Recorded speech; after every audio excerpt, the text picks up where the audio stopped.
Hope you guys doing well. Welcome to the Agam product overview series. In this video, we are going to see about Agam Autopilot product overview, technical specifications, features and functionality it offers, and how to set it up and integrate with your drone. So without much further ado, let's get started. Agam Autopilot is based on latest Pixhawk standard, which is V6X RT. The previous versions are like V6X, V5, V4 and so on. V6X RT is the latest and greatest, which uses NXP's IMX RT MCUs, which offers real-time processing as compared to the older versions of STM32 MCUs. The NXP IMX RT features a dual-core processor. The first core, which is ARM Cortex M7 at 1 GHz and Cortex M4 at 400 MHz. When you compare this with STM32 H7 based, mostly uses a single core which is 480 MHz. Because of the NXP's chip here, we have more number of GPIO, which results in greater number of ports, and as you can see here, there are additional ports on all the sides. And there are no second IO expansion ports on the carrier port, which means you don't have to maintain dual firmware. There is one single firmware residing on the main controller, which controls the IO as well as the flight controller management. And then talking about the redundant sensor system, the Agam Autopilot features a triple redundant IMU and dual redundant barometer and one magnetometer. The two IMUs and one baro and one magnetometer is on a sensor board separately from the flight controller, which has been soft mounted and vibration dampened. And that also features a temperature control system wherein there are preheaters built into the system to provide accurate IMU measurements in extreme weather conditions. The Autopilot also features Ethernet interface, which can connect to your companion computers like Raspberry Pi, NVIDIA Jetson, or if you want to integrate with cameras or data transmission systems, which offers a very high speed for real-time and high bandwidth communications for your AI applications. Another important feature is that it also includes NXP's secure element chip, which supports update in the field, offers security protection against cyber attacks scenarios, and it also protects you in terms of sensor integration. We don't want to talk too much in depth here in terms of the technical specifications. You can check the website under the provided link in the description. You can get into more details about the Autopilot and what are the features it has. And now we can start with the setup of our Agam Autopilot on the drone. And we'll be able to connect this and set it up on a software called Cube Ground Control. And the Autopilot runs a firmware called PX4, which is again open source and based on BSD licensing, which means you have freedom to make any modifications on the firmware and build your own custom firmware on your site. And now when you plug it on the USB cable to your Autopilot, the QGC will automatically detect the system. As you can see here, it opens the summary tab, and on the left you have multiple tabs where you can select different things, which we'll be looking into, and then you get a summary tab of all the systems which are identified as green and red. Green means it's all good to go, and the red ones need to be set up. And on here is the home screen where you'll be able to see a lot of the warnings and status of your errors in the Autopilot. And then you have all different modes which you can select from, and then you have the GPS, which in the later video will try to connect our Agam GNSS modules to the Autopilot and set it up. And once you click this Cube Ground Control icon, you see 4 different options: the plan flight, analyze tools, vehicle configuration, application settings. For now, we need to set up the vehicle first. So let's select the vehicle configuration, which takes back us to the vehicle configuration tab, which we have seen earlier. And here you can see the airframe. There are different types of airframes you can select with, and you have to choose according to your setup, and you can start setting up your vehicle through there. And for now we have all these different vehicles under PX4 which you can opt from. And in our current scenario, we'll be setting it up with Holybro X500 V2 frame, which is a standard generic quadcopter but has its own dimensions which are already set in this module. If you are going with generic quadcopter, you need to set up your specific motor distances and the type of frame and the position of the motors, which we'll be looking into in the further video. And for now, by default as well, we'll be shipping with this Quad X frame, and you need to choose according to your needs of what vehicle you will be needing. This is the first and foremost setup you need to do first, and then you need to apply and restart.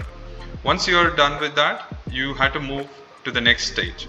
If you make any changes on the other tabs and then you set a different airframe, that will reset all your other settings on the autopilot. So you have to make sure first you do with the airframe and then proceed to the next.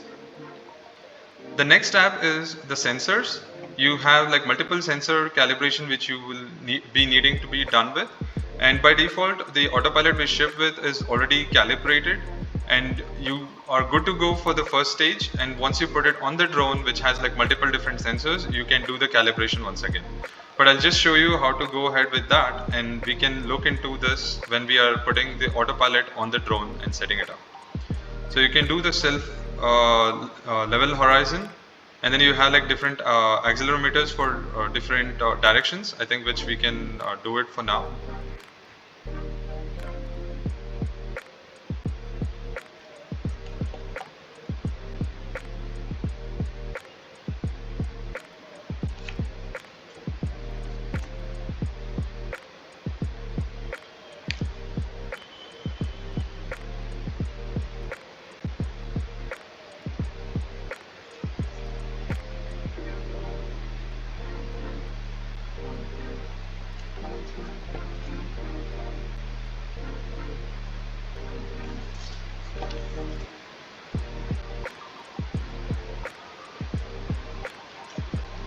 So this has been calibrated, and then you can do the gyroscope the same way. It gets completed. Compass you need to do in every direction. So it is typically recommended to put it on the drone wherein you have your own GPS or something that needs to be also calibrated together. So you can combine those two and do the calibration. And one more aspect on the accelerometer and IMU is that by default there are 3 IMUs in the system which we ship with, and it gets enabled by but like in cases of custom building the firmware, or let's say like you have to reset the entire firmware, so this resets back to the sensor 1, so you need to enable that. So there is a parameter called sense IMU which you need to be disabled, so that you get another parameter called multi IMU, EKF2 underscore multi IMU, which by default would be 1. You need to disable these sense IMU mode first and then reboot the system, and this parameter shows up. And now you can enter this to 3 because we have 3 IMU on our system. And for example, if you have another external IMU which is there on, let's say, GNSS, or you have your own custom IMU, you need to increment this with 4. I hope that is clear. And the next part is your radio setup, which we'll do it once we connect it on the drone. And once you do the radio, that's where you'll have to do the flight modes. Moving on to the next tab, which is power module. Here you'll be able to set up the power module which is provided along with the autopilot, and you have the 6S version of power module which comes along with the autopilot, and you can choose any digital power module because this is all based on Pixhawk standards of 6 and above. They all accept only digital power modules and not analog. So you'll be required to use a digital power module which can do an I2C calculations, and that will be feeding to the autopilot, whereby like the system will calculate how much battery voltage and then like your consumption and the temperature of the system. So right now we have our 6S power module where you can actually plug it to your power port 1, and once you connect that, and you can plug in your battery into the power module. I think I'm missing the XT90 to XT60. Let me grab one and come back.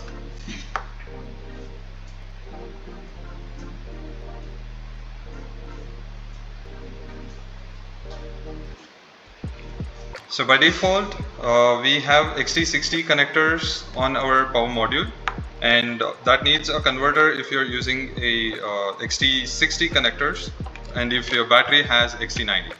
So here you need to set the number of cells. Here the battery what I'm using is a 6 cell. Let me select that, and usually it would ask us to do the reboot. but it should be able to calculate anyways. And once you plug it in, you don't need to do any sort of calibration. The sensor and the chip would take care of all those things by itself. Once I plug it in, and if you go back to the homes page, you'll be able to see the battery voltage here, which shows the remaining battery voltage, what is the voltage present on the battery, and what is the consumption. So once this is set, you can move to the next stage of doing the actuators, which is your motors. Right now, since we are not yet set up on the drone, we can move ahead and do this at a later stage. Safety, you can choose what you are going to be using with your setup. Again, this is all dependent on your case-to-case basis. What is the low battery fail-safe trigger, object detection? If you have any radar system built into it, you can use that. And then what is the RC loss fail-safe trigger? For example, if your radio controller kind of like loses the connection, so what does it need to do? Like you can choose a return mode or hold, or you can even like land or disarm.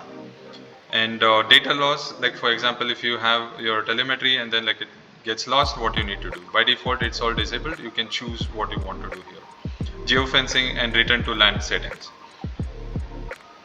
PID tuning, again, this is dependent on your type of drone frame and type of setup you're using.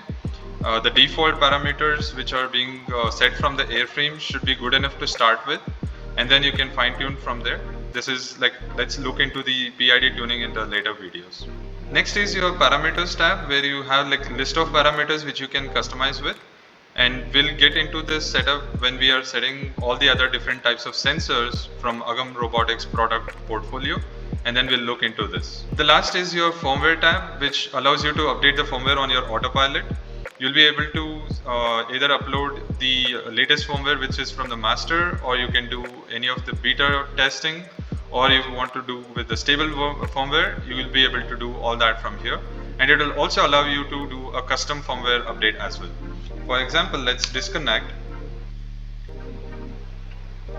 and once that is all disappeared, you can connect to the firmware tab and then plug it to the autopilot.